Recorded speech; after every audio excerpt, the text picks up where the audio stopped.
what you want, when you want it, where you want it. This is The Mesh. For organizations looking to enhance their customer relationships, this is Stepping Up Service. Hello and welcome to Stepping Up Service here on themesh.tv. My name is Alan Jackson with Biveris. We are a patient and a healthcare employee satisfaction survey firm that is working with a variety of organizations on gauging their customer service experience and satisfaction with their experiences. And with me, my co-host, Ed Gagnon with Customer Service Solutions. Ed, how are you doing today? Doing great. How's it going, Alan? It's going great. It's going really, really great. And glad to have Ed with us here today. His company, Customer Service Solutions. You can learn more about his work on the website at cssamerica.com. So that is the letter CSS followed by the full word America.com. A great resource for finding out what Ed and his company are doing to help organizations improve and elevate their customer service culture and organization mindset. So this show that we get together for, we do this about once a month. We talk about the world of customer service, how it's evolving, where are some challenges, where are some opportunities to really see our organizations grow and strengthen their customer service culture. And we'll get into the first topic here in just a moment that we're going to talk about today, the idea of customer service being the new marketing. I'm excited to hear Ed's thoughts on this topic and just from the title alone. Before we get into that, though, just a couple quick notes to remind you of. You are listening to a podcast that's made available here for free on themesh.tv. This is an online resource of podcast and audio and video programs that are available for you to come and view or listen, as well as to download or subscribe to. And the idea behind a podcast is that you can pick a show that you like, much like a TV show, with a DVR to record it and play back whenever you'd like.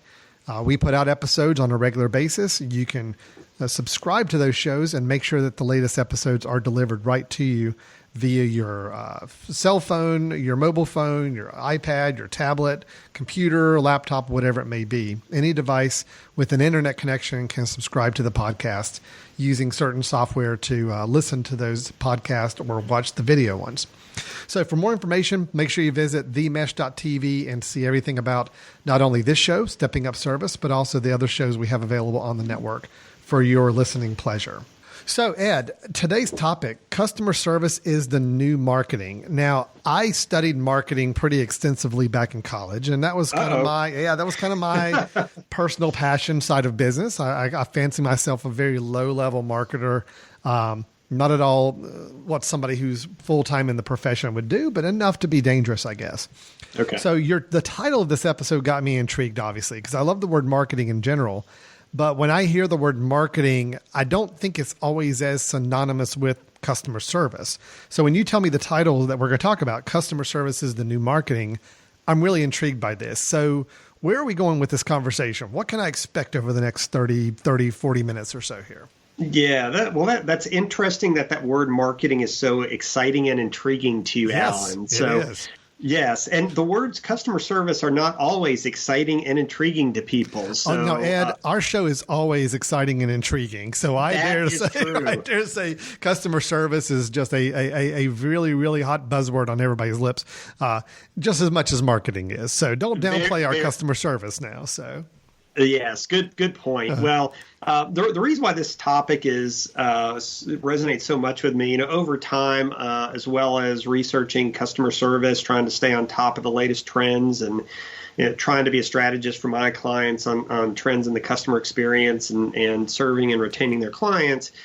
We also look at marketing. We also look at sales trends, et cetera. And it's interesting going on the internet and looking at the latest initiatives that these so-called sales and marketing experts come up with relating to their industry. And after reading several of them, I would read these, and it would seem like it was a repackaged form of customer service or client relationship development that these marketers were talking about. And it's almost to the point where many marketers are now trying to claim customer service is really marketing. And that, in a way, that can be a good thing for customer service people who are in an industry, in a role where their job is to serve and retain their clients. And I think all this kind of started when the economy went bad. We noticed this in the pro sports sector around the turn of the century, where You used to have marketers and sales reps who could go out there and they were constantly trying to ring the bell, bring in new clients, and there was a constant backlog of customers just clamoring for their product or their service or in sports to get those season tickets. But when the economy went bad and people really had to think about their disposable income and really had to tighten their budget belts a little bit, all of a sudden the sales and marketers were losing that backlog of clients just dying for their product, dying for their service, dying for that form of entertainment. And so they had to start generating revenue, generating leads, and realize that, there's not just this never-ending pipeline of prospects. A lot of what long-term sustainability comes from is retaining and growing with who you have. I think marketing has really latched on to that in the last 10 to 15 years, that part of their focus is now not just on prospecting, not just on advertising, but really retaining and growing who you have. And kind of like they say, the NFL is a copycat league. I'm starting to think that marketing is a copycat profession because a lot of these marketing initiatives that have been developed over the last 10 or 15 years are really co-opting a lot of the ideas and trends and principles and different initiatives that customer services had going on for decades. So we're going to talk about 4 examples in particular where in my mind, marketing has really co-opted customer service ideas, repackaged them a little bit, and presented them as a new marketing strategy, when in effect, what they're recommending is just examples of really, really good customer service and client retention. It's just like those marketers to take all the heavy lifting and hard work that we're doing over here on the customer service side and just take it and use it and help to inflate their known numbers. So I see how it is. In all seriousness, of course, in an organization, everything really fits together. So I'm sure we'll probably talk a little later about how this is all a good thing, but I'd love to hear some of those examples. I'd love to kind of get a better feel for what it is you're kind of explaining to us. I get the concept, but I think the examples might be really helpful here. So do you want to go ahead and kind of walk through some of those? Yeah, the first one is called drip marketing. So before I get in and define drip marketing, have you ever heard of that phrase, Alan? And if so, what does drip marketing mean? I have. And if I'm thinking about it in the same terms that you are, or maybe the industry is, it's this idea of that it's constant contact with a potential client or maybe a current client. I hear this a lot with email marketing, with constantly kind of getting something. I guess the idea is you drip it to them, almost like a water dripping out of a faucet. It's just constant connections and constant contact with them. Is that right?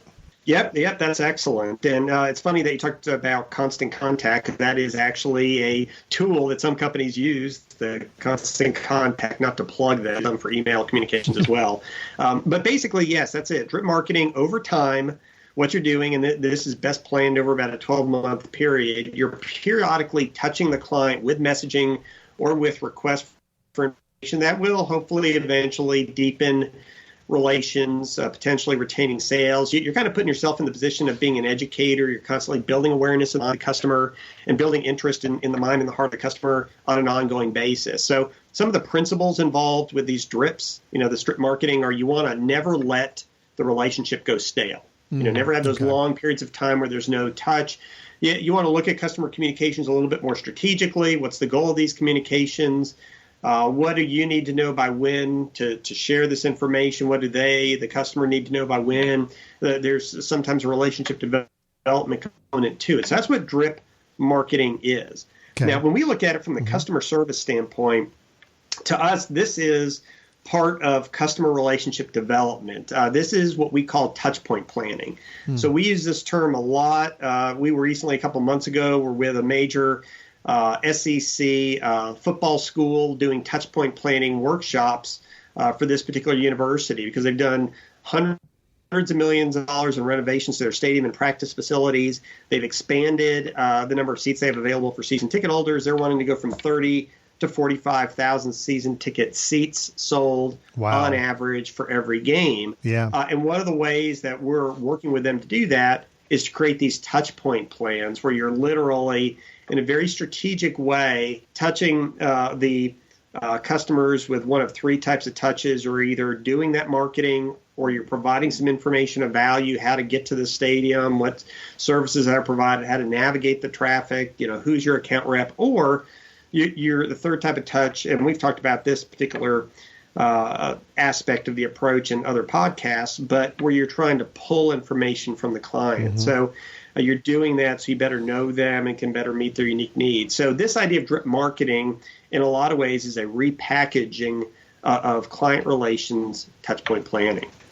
So the idea with this is that from a marketing perspective, you're using it to, continuously keep the customer engaged with what you're doing, what's happening, new services, new offerings, whatever it may be. But obviously we've been using in the customer service world to kind of keep that client connected to us and always let them know what we're doing and remind them that we're here and a resource for them if they need it. So I can see how the two can really easily dovetail there.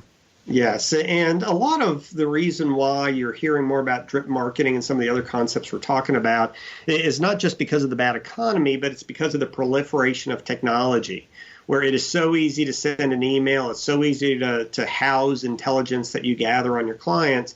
And drip marketing is one example where you're not necessarily having to get on the phone or go have a face-to-face visit with 45,000 season ticket holders. Yeah. I mean, you can use technology to efficiently establish relationships with clients through some kind of a marketing vehicle. So drip marketing is the first of these 4 copycat type of marketing initiatives. So essentially, drip marketing is a repackaging of what we've called for years customer relations or client relations touch point planning. Perfect. Great. Well, it makes perfect sense, but I can see how it does serve both purposes. So it's a great technology to use for that. So what's another example we can take a look at between the marketing and customer service world here? Well, the next one sounds like the first one. We'll see if you've heard this phrase before. Have you ever heard of nudge marketing, Alan? No, I haven't. Nudge marketing? Nudge marketing. Wow, that's a new one on me. Yes, and you've heard of nudging, I assume. Yes, right. So I would imagine, if I just had to guess, nudge marketing is...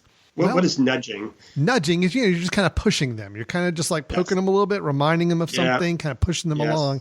So how does nudge marketing work then?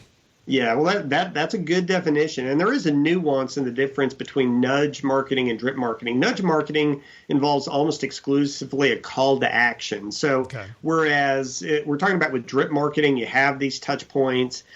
You're trying to keep the relationships fresh and build this strategic plan over time. Nudge marketing is where you're sending a very specific message, almost entirely specific to one study that was out, and there's a metric from this study, and based on that metric, you're trying to create kind of a wow moment with the customer, and you're trying to nudge them to a call to action, to click on this and go to the website, to purchase this, to read further about A, B, or C. So there's a little bit of a nuanced difference. Nudge is definitely a very narrow focus type of communication. It is something where you're literally trying to gently push, kind of like a nudge, like you were saying, gently push the customer toward a decision, toward a call to action. The messaging is very familiar to the customer typically. So, if in the sports analogy, if you're talking about sports in general, you might talk about one specific team, or you might talk about one specific event or one specific player that might pique their interest, and use that as a hook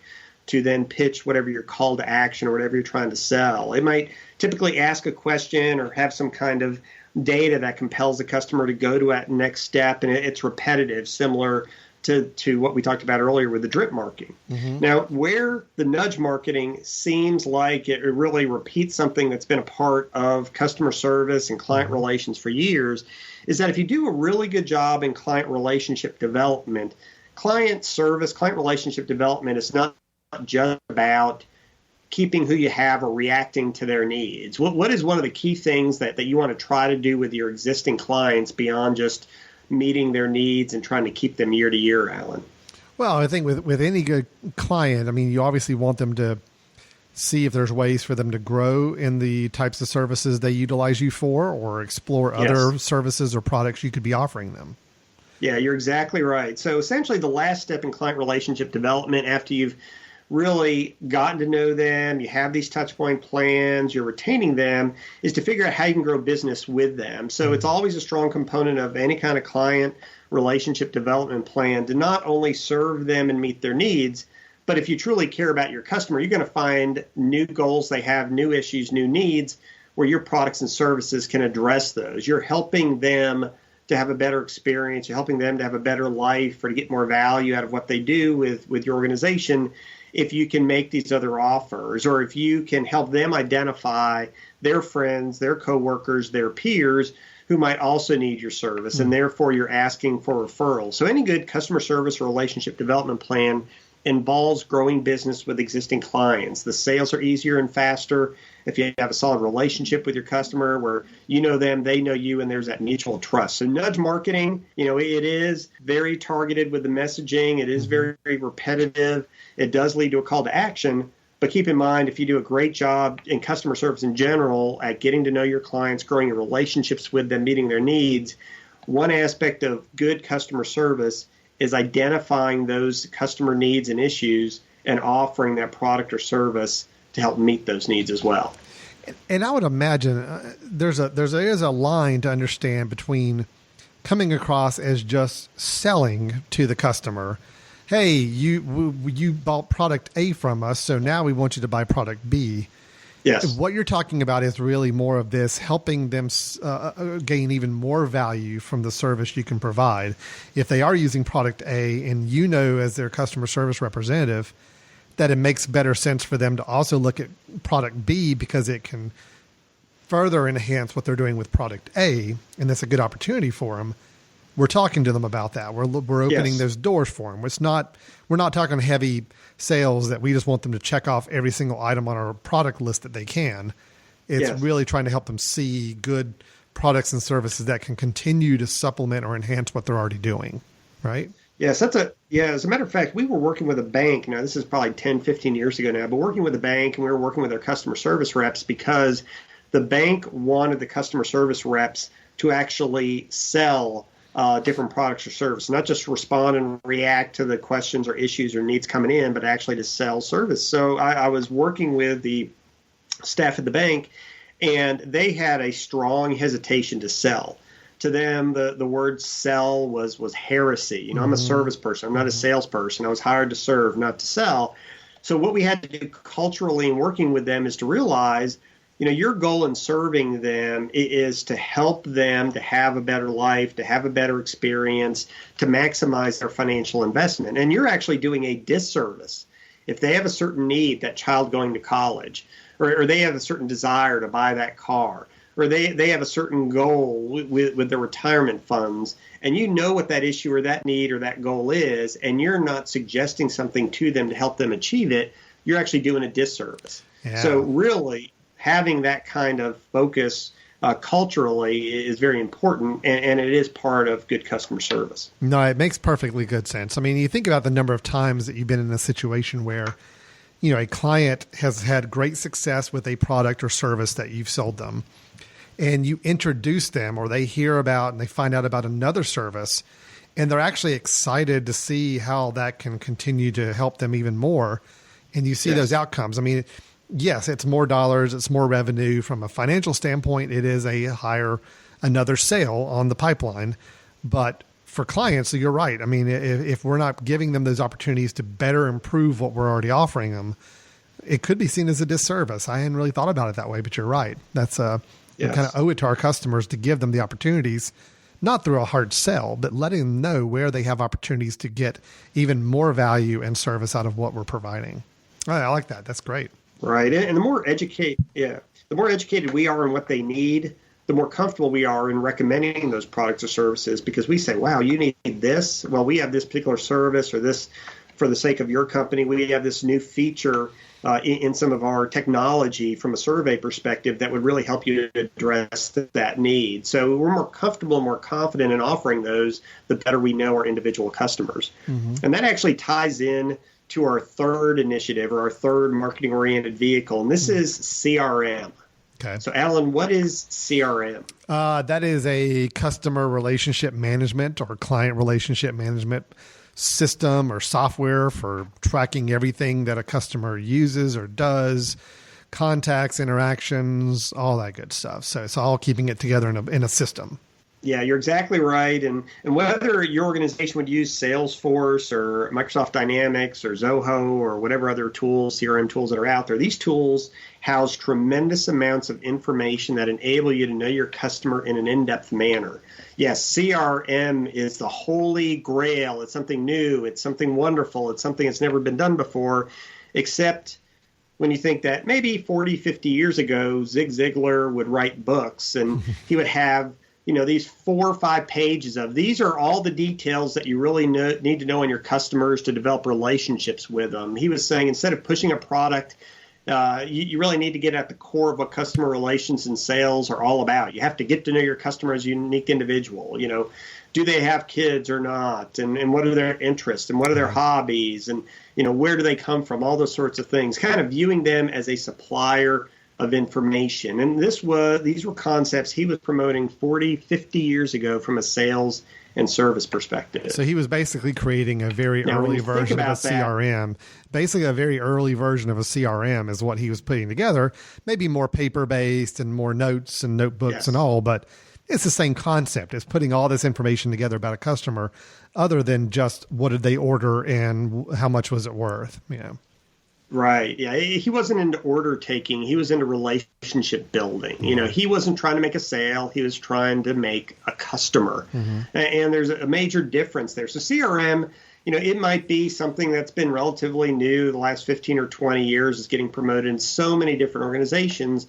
But the concepts themselves have been around for decades. How do you really develop a relationship and best serve a customer? Well, you try to get to know them as closely as possible. You try to understand what's unique about them so you can uniquely address that particular service, that particular issue, that particular goal that they have. And this is actually part of the first relationship, knowing the client that you have, viewing that customer, like I said, as a supplier of information, providing you the information you need to best serve them as well. So if that's something that, we're using as customer service professionals and we've been using for quite a while. So the marketing side of things, kind of where does marketing start to really tap into that resource as well? Or how would they use this kind of system now? Yeah, well, to some extent, they're using it to try to tailor messaging to the clients when they send those email blasts. They're not generic. It's, Dear Joe, I understand that you are really interested in this particular type of item when you shop with us, and we just happen to have these 12 items available. I know from my local grocery store chain, for example, I get customized coupon emails every week, and they're based on that company's knowledge of what I actually purchased. So I'm sure the emails I grocer are entirely different, entirely personalized in a unique manner for my neighbor next door. So using this kind of detail, this kind of intelligence, this kind of one-on-one knowledge to market is what they're doing with it. So it's taking the information. But the other is that I'm sorry, go ahead. Oh, I was just going to say, so the thing to keep in mind is they are actually using CRM. They're promoting it as a marketing tool. Which is great that they're using that for marketing, but it's a lot of the core concepts and principles of it have been core concepts and principles of customer service, again, for decades. Yeah, it's great. So it's basically this idea of having that wealth of data and information about all your customers that we can obviously use for understanding how to communicate with them and making sure we're following up with them in the way we should and getting them the information they need.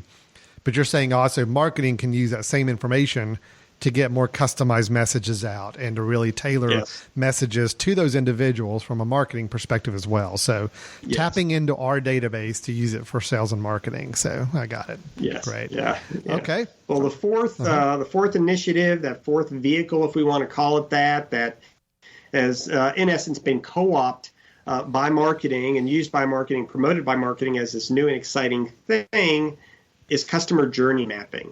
So, Alan, journey mapping. Have you heard of that? Yeah. Yes. Have you heard of it? If so, what is customer journey mapping? Well, I'll tell you, Mr. Gagnon, I believe from reading a lot of your blog posts and getting your weekly emails from your company, I know I have heard about customer journey mapping before. But let me see if I get this right, because this is what I envision it to be anyway, is this idea of kind of envisioning everything a customer experiences during their encounter with your company and kind of having that really clearly mapped out, hence the mapping part, to see where they go, who they experience, what kind of experiences they have along the way. So you really can paint that full picture of that whole front to back experience that they have. Yes, that's excellent. Have I been paying attention to your readings and blog posts fairly well? So you are fantastic. Good. I'll give you an A+ for that, Awesome. Alan. So Great. yes. Yeah, you're right. Journey mapping essentially puts the company in the customer's shoes. You're literally doing process maps, for lack of a better way to say it, flow charts of how the customer basically first identifies their need or identifies your organization. It could be one or both. And to the point where they've not only purchased, but maybe they bought again, or maybe they've renewed, or something along those lines. It could be a process where it starts with they become aware that this need or this issue exists, or they become aware that you all have a solution for it. And then the next step is they make an inquiry, or they do some research about your product or service. Then they go through an acquisition phase, and then they might receive the service, receive the actual product itself. There's an evaluation point where they're forming their opinion of the experience, of the product, of the service, and then they're making that decision to return or not, to repurchase or not. And in each one of these major stages of this journey map, there are, just like you said, many different touch points with employees. You know, they're calling, they're meeting face to face, they're sending emails back and forth. It's the text.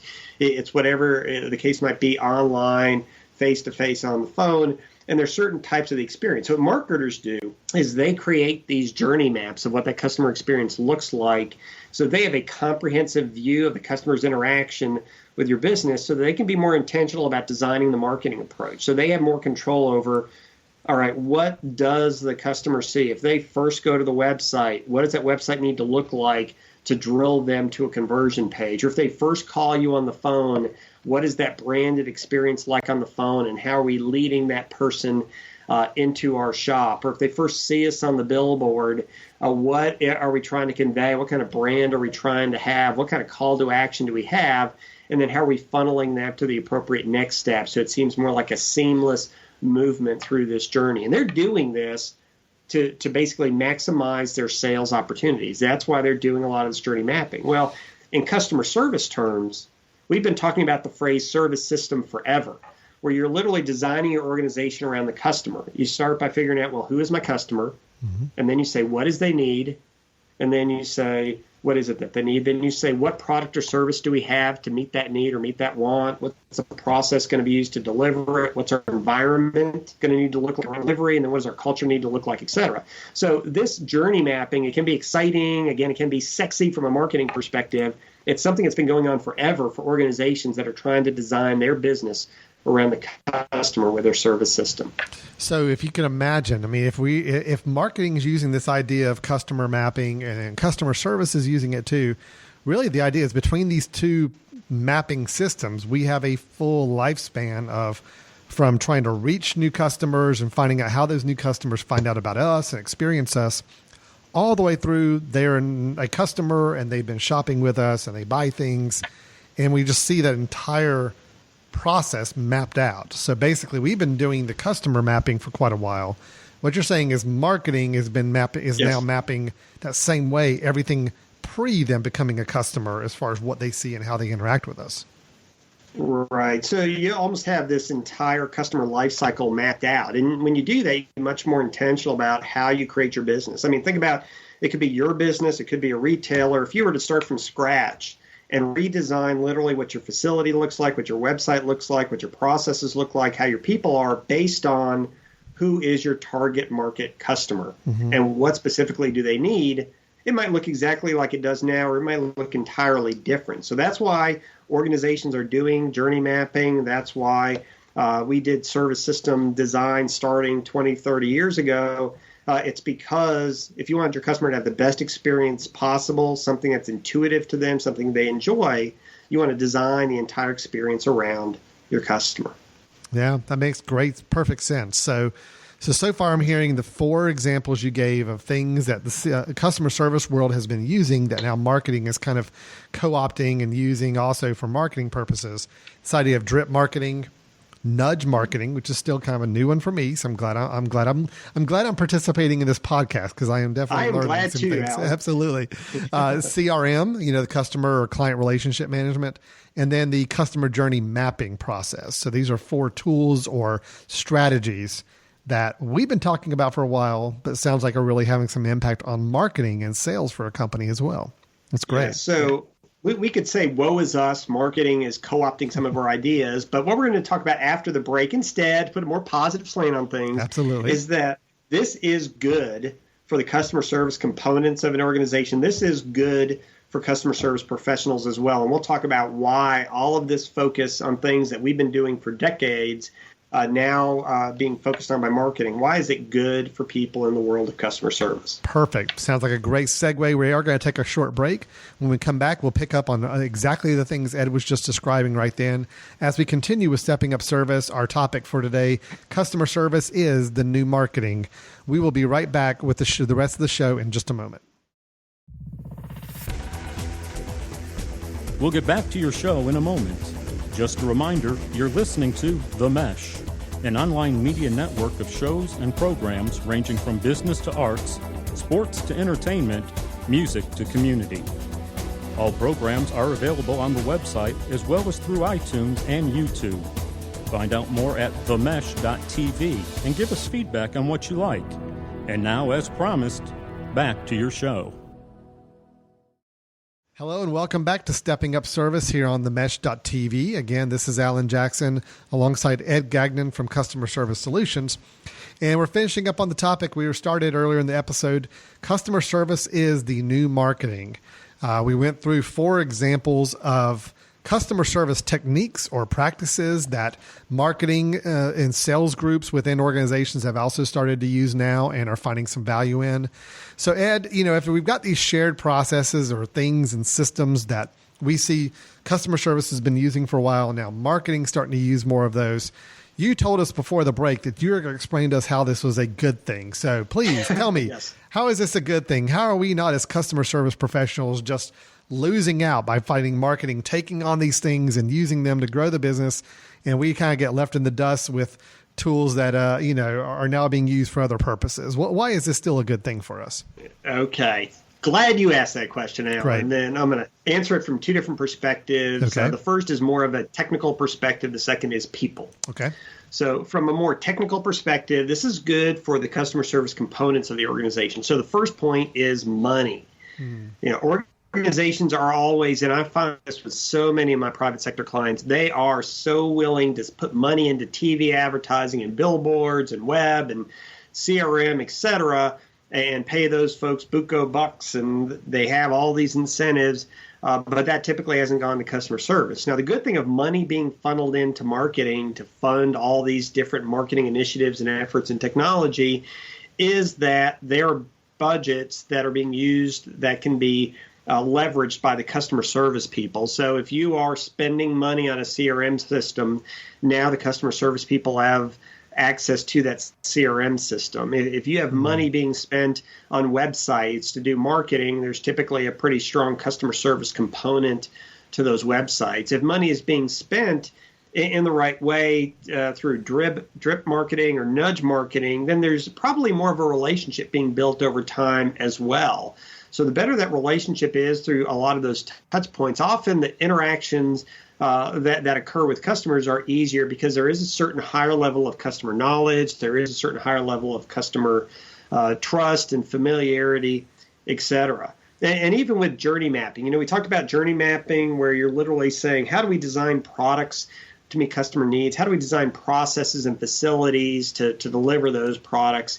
If we have these processes, these facilities, these products, even some of our people and our culture more designed around the customer, that customer is going to be more comfortable, more confident. There's going to be less opportunity for frustration and anger over the little things. So if money is being spent on that technology, customer service really can utilize that technology. If that money is being spent to create certain cultures that are customer-centric or create facilities or processes that are going to make it easy on the customer to have a great experience, then at that point, customer service is not going to be having to deal with as many frustrations or issues with the experience itself. So this is good for a lot of different components of the organization. And a lot of that, frankly, is just driven by the fact that marketing often commands money, and that money is being used for things that can positively impact customer service. I think that makes a great point because, buying a television ad on the Super Bowl, for example, or any television ad really, it's a lot of money. And from a customer service standpoint, it doesn't really do anything to enhance a customer service professional's job.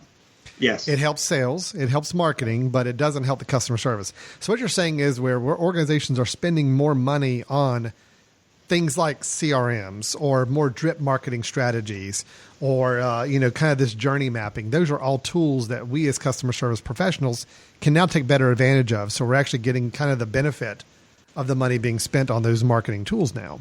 Yeah, exactly. When organizations invest on their infrastructure, especially in this day and age where technology is a lot of that infrastructure, customer experience is becoming more and more important in sales and marketing efforts. Brand is becoming more important. Customer from that infrastructure spending. You're right. Oftentimes that advertising on TV during the Super Bowl, that can actually hurt customer service because sometimes that experience or that product is presenting something that's unrealistic, and now customer service is being put in a point where they're having to respond to irate customers. I thought I was going to look entirely cool in this Yugo that you advertised on TV. You were wrong. People laugh at me when I drive around in my Yugo. So, it's a very different world with advertising than the benefits customer service gets from more infrastructure investments. Well, and I think from that standpoint, too, we look at some of the studies that they're doing about marketing and advertising cost. I think companies are realizing that there's a lot of money has been spent on advertising, true outward, just traditional advertising. But we're seeing a lot of organizations shift those dollars towards more relationship cultivating processes, which is great for us because that means the stronger that relationship gets with a potential customer, it makes it that much easier for us to continue having a great relationship with them from a customer service standpoint. That's great. Makes good sense. Exactly right. Now, speaking of us, speaking of customer service professionals, now, believe it or not, all this focus and co-opting from marketing is good for us.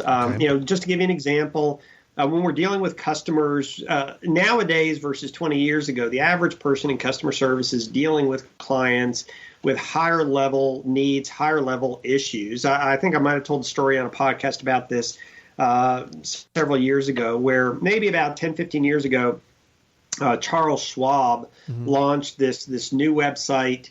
It was a website that was really focused on educating their consumers, since a lot of Schwab transactions can be done by the consumer themselves. And when they did this in preparation for it, they laid off something like 2/3 of their customer service support staff in call centers and contact centers because they thought, wow, they're getting all this information online, so they won't need to contact us for customer service. Well, what happened was the calls were coming in, but they were more in-depth calls because the Schwab clients at that point were much more knowledgeable, had much more complex questions and issues and needs that they were trying to get addressed, and therefore Schwab had to hire all these people back. So one thing that's positive is that you're really looking at customer service people who are going to be invested in for more professional development because the higher level of information and needs and requests are coming in now, whereas the lower level needs and requests are handled by those FAQs on the website or by basic instructions. Other ways that the individual customer service professional can benefit because of CRM, for example, they have a lot more detail on what happened in other interactions with your business. So I may never have met you, Alan, and you're calling me up, but I know you've had 20 different interactions or 20 different purchases over the last 2 years.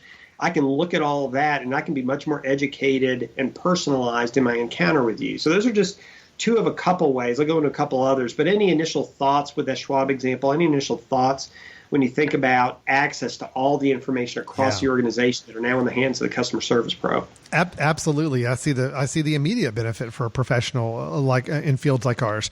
If I want to know if a customer of mine received an email, a marketing email, but an email nonetheless that might have conveyed some really important information, it makes us sound like we're so much more together when we can say to a client, well, I know we sent you this packet, or I know we sent you this email about this other service. Just to let you know, I'm here if you need me to want to talk further about that. As opposed to us saying, well, we'd love to send you a packet about this. And they say, well, I already got one a week ago. It was sent to me in the mail. And that's a disconnect that makes you look like you don't really know their communications with the client. So having all that information in one place, I see the immediate value. We as an organization have kind of standardized on one particular CRM that we're using for both sales and marketing and customer service. And it is great to know that what our sales team is sending out, we can reference that and we can really show the client that we're a unified company as opposed to two different departments in the same organization. So, yeah, and you really hit on one of my last 2 points that's great for the customer service professional is that a lot of these systems, a lot of this infrastructure really forces sharing of information internally across silos. Oh, yeah. So it makes the company look better. It doesn't put the employee who's the customer service professional in the position of looking uninformed or looking like an idiot because they don't know what's going on with this customer. The information is in the system. The information is readily available if the systems are used appropriately, and it makes the company look more professional. It creates less frustration for the customer, so they're not having to repeat the same issue over and over again. There is a lot of benefit to the customer service professional in that sense on the part of the customer that, this company I'm dealing with knows what they're doing. They talk internally, and I don't have to deal with the issue of having to restate the same needs, same concern over and over again to different people in the same company. Breaking down those silos, at least the perception of that, really puts the customer service pro in a better place. It's also something I could see this too, and I haven't really had an opportunity to dig deeper into this, but I could see this being an advantage. If you know all of the marketing messages that your current client received early on in the process, maybe helping you understand as a customer service professional, what were some of the marketing messages that maybe they responded to more passionately, and that might help drive or gain you a little bit more insight as to what was it that really sold them on your service. If there are 4 postcards that go out in a year, and we've got that logged in the marketing system in the CRM, and we know which 4 postcards went out, but yet we see that they received postcard 3, and that's when we got a phone call from them to talk about the service. Okay, maybe we explore postcard number 3 and see what were some of the messages and how can that help make sure we really know that customer and what their drivers are for satisfaction. So it's some good research you can actually perform on your own clients too, as well. Yeah, that's an excellent point. And just knowing what triggers they're clicking on an ad, knowing what triggers them going to your website, knowing why they navigate page to page. It's more information. The more the customer service rep knows that's unique about this individual, the more they can uniquely address them or personally address them and more specifically meet their needs. So that's a great point. And that actually ties into my last point. And I remember this is maybe 15, 20 years ago. I was watching one of those weekday morning shows, the Today Show or whatever the case might be, and they were interviewing Jack Welch, and the economy was going through a tough time, and the reporter was asking talking to Jack Welch about the fact that people don't stay at the same company 30, 40 years like they used to. There's not that kind of company loyalty or employee loyalty. And so this reporter was lamenting, especially since the economy was challenged at the time, what today guarantees job security? And Jack Welch said, only satisfied customers guarantee job security. Yeah. And to your point, Alan, the more the organization is communicating and sharing information about that customer, the more that we can understand them uniquely and personally, the more that what marketing brings in, what sales brings in, is able to be accessed and utilized by customer service, the more all these groups are communicating together about the common customer, the better chance that they have that the customer is going to be satisfied, the better that this journey of the customer is mapped out and the service system is developed around the customer, the better chance that that customer is going to be satisfied. So the last benefit to the customer service professional is that you'll have more satisfied customers if all this is done right, and you have a better chance at a little bit of job security. Yeah. Gotta love that. I mean, I can't see a greater benefit to a lot of professionals than saying, you know what, this will make your job better. This will make your job more secure. This will make your clients happy. I mean, that's what you want to hear. That's music to your ears. So it does sound like from this whole conversation, yes, marketing is starting to use a lot of the practices, tools, services that we as customer service professionals have used for a number of years. But this is a good thing because by them and using this, there's actually a direct benefit to us and to our customers in the way we serve them by kind of marrying these two processes together in some of these key places. Yep, you're exactly right. So whether it's CRM systems or drip marketing or journey mapping, whatever the case might be, don't necessarily push back or resent the fact that we've been doing things similar to this. Just be happy that a lot of these other areas of our organizations are really latching onto those things we've known forever. They're buying into it and they're spending money on it, which long term will benefit us, benefit the customer, benefit the organization. All right. That sounds great. So, Ed, thank you so much for that topic and kind of helping me understand the connection there. I knew there was going to be some form of connection, but you really crystallized it a lot for me to understand the direct impact each of these groups have on one another. So really, really cool. Now, we do cap off our episode every time we get together with a customer service story of the month. So an experience you and I each individually have had in the last 30 days or so since we last talked that we want to share. And we feel like these are good stories to tell because we as human beings, we learn a lot through stories. We hear stories, we learn the good, we learn the bad. It's a great way of relating to kind of an educational process. So we're going to share our stories now, just like we do at the end of every episode.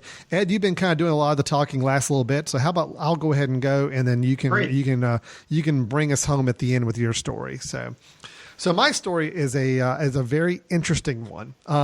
Got to give just a quick little bit of background. So my father, who was the founder of our company that we had, a family company for about 41 years. It's a company that, we have kind of combined forces with another company, and my family's kind of pursuing some different interests, kind of spreading out and getting involved in some other things. It's all been really good as we're growing our businesses here. And so my father was always the one that really kind of set the model for what our company was like for so many years. And now that he's not as active in that company and he's doing some more of his own independent work, we as a family want to do something to kind of help recognize all the efforts he's been doing and everything he's done for us as a family, and as kind of a leader of our family business for so long. He has always wanted a bobblehead made of himself. Oh, how about that? That has always been his dream. Now I am recording. Okay, as we're recording this today, I don't have the bobblehead yet. It should be here in the next day or so, and then we're giving it to him this weekend. So I know for a fact that as we're recording this today, this episode will not go live for a few more days. So it should miss perfectly in case he happens to listen to this. He will actually hear it after he would receive this gift. So anyway, that was my charge a couple months ago. It's like, all right, how do I get a bobblehead made of somebody? And first thing I do, of course, Google search. I want to find some firms that do this as a profession. And oh my gosh, there are so many of these online companies. That's what they do. Really? Oh yeah. They may just make bobbleheads. I found at least 6 or 7. Wow. That's what they do. You send them all the photographs of your person, all different angles of photographs. They put together a draft and you kind of work with them, and then they send you the final model. Now, my thing is I am an online shopper, Ed. I have no problem going on Amazon, and I will buy things left and right and have no concerns about it. But I get really nervous when I'm shopping online site from a company I don't know, especially one that doesn't have like a national reputation. Okay. Yes. So I'm researching all these bobblehead companies. I'm trying to figure out, which one can I trust the most? I mean, all of them say 100% satisfaction. All of them say, hey, here's some examples of ones we've done for people. And they all look good. They all look very similar, but I'm really trying to figure out who I'm going to work with on this. So I find the company that I feel like, I feel like this is probably going to be my best bet. They just seem to have their act together from their website a little bit more than others. The pricing is very easy to understand. The quality of the models I'm seeing from other ones they've done look really good. So I'm like, great, well, I'm going to go ahead and move forward with these guys. And, but I'm still nervous because it's like, I'm still working with, I don't know where these people are. I don't know anything about this company. I can't ask a friend of mine down the street or here in town if they know anything about this company, because nobody does. And then I also find out that some of their offices are located way, way overseas. This is after I'd already placed the order. So I'm a little nervous now because we've got actually a hard deadline for getting this done. We want to have this in a certain time. I got to tell you though, Ed, and this has just got to be a good lesson for anybody who's running a completely online business for something like this. not only did, within 24 hours of me placing the order, I had somebody reaching out to me to answer any questions I had about the process, told me exactly what to expect. Like, by this date, you're going to have a draft to review, and we're going to walk you through the process, and we're going to make sure you have everything done in time and to your satisfaction. And they kept saying, at any point you need us to make changes, just tell us, and we will do it before we get finalized on this thing. And sure enough, I got an email from them about every other day walking me through the next step. It's like, okay, Mr. Wow. Jackson, here's a photograph of the draft we've made of the head. Can you give us some feedback? Tell us what you like or don't like, or what we can do to adjust it. So I was able to take that and forward it out to all my family members and say, hey, give us some updates or ideas. I funneled those together and I sent them all to this person. Said, here you go. Here's a list of notes. 2 days later, I got another email. Thank you for all your notes. We've incorporated all your changes. Here's another draft.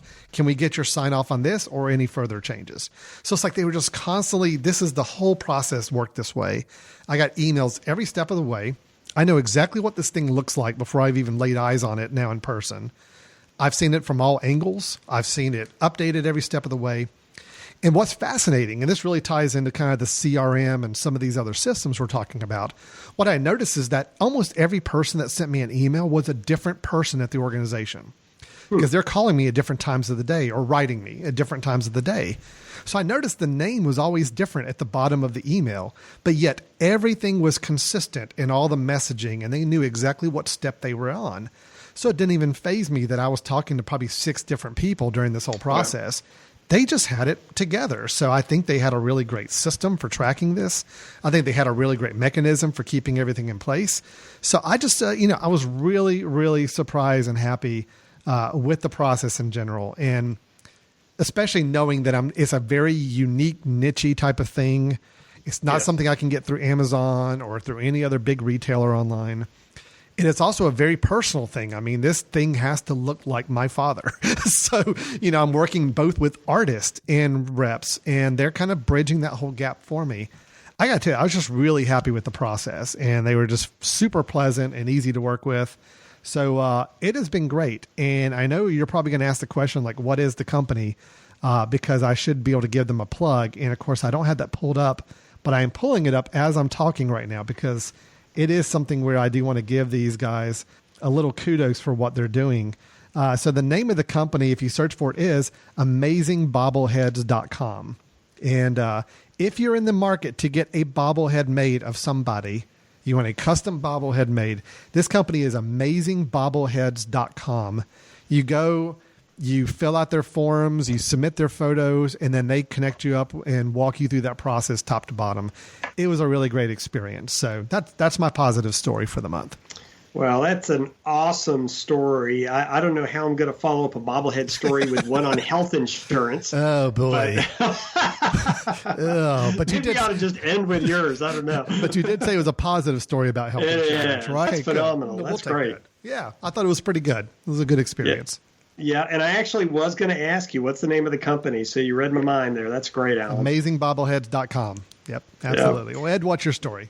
Well, my story is a positive one about health insurance, believe it or not. My wife and I met with a health insurance agent. It's that time of year, and our plan was canceled with our previous insurer for next year. This year's plan was canceled, so we needed a new plan, and we needed a new company to insure us as well, since they were out of our market entirely for next year. So we went back to our previous insurance agent who we had only met with or had recently met with, I guess, about 2 years ago.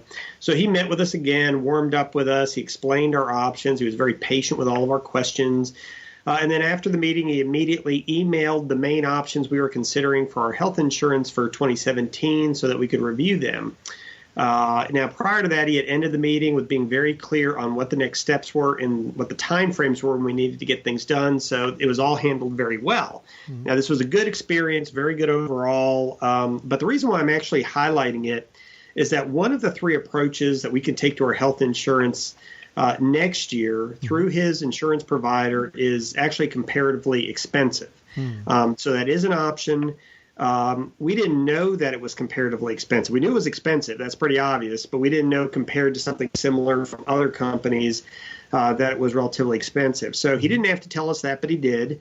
And he said that if we go with that option, we decide that one out of those three options, we might actually be able to get that same option or something very similar to it from other providers, because we could get about the same coverage for a lower premium. Okay. So this was somebody who was selling us, serving us, and he was actually saying, hey, if you go with option C for your insurance, you can actually save money if you go with a different company. And I thought something very rare nowadays, where somebody is looking out for your best interest and saying, yes, it is. These are services we can provide, but I just know from my own experience as a health insurance professional, if that's one you're going to land on, you may want to shop around a little bit so you can save yourself some dollars. So that's a positive story. Somebody actually being open enough with us to suggest we go to a competitor based on what option we select.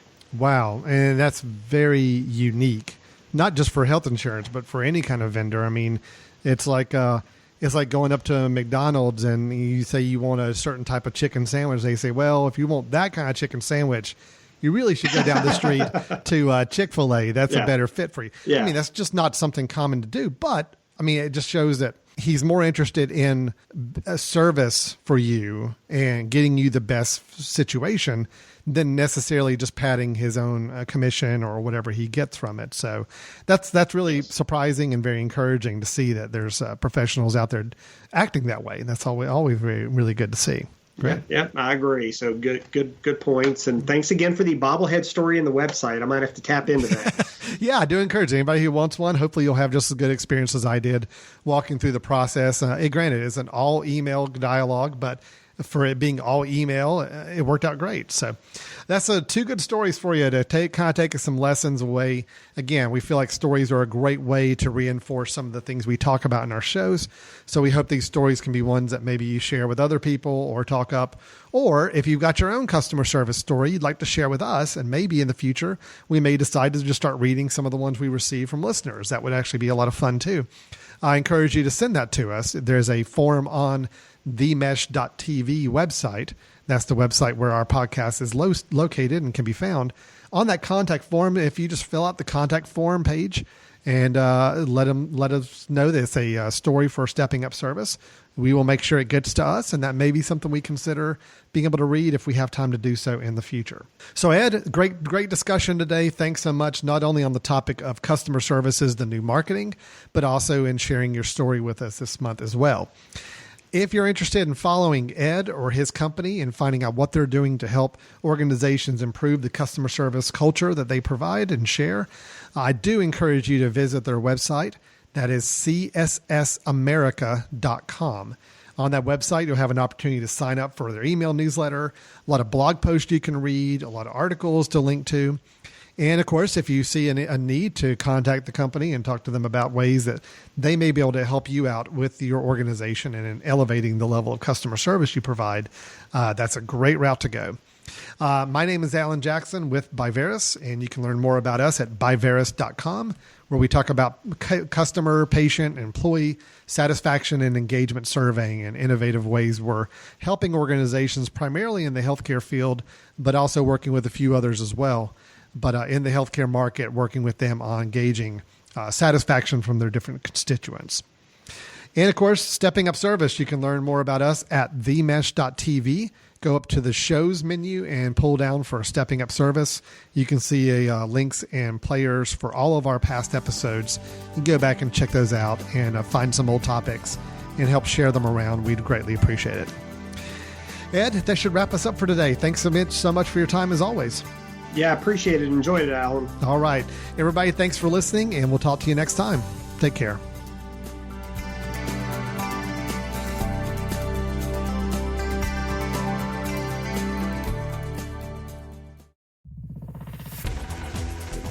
You've been listening to The Mesh, an online media network of shows and programs ranging from business to arts, sports to entertainment, music to community.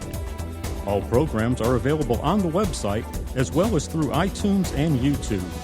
Check us out online at themesh.tv. Discover other network shows and give us feedback on what you just heard.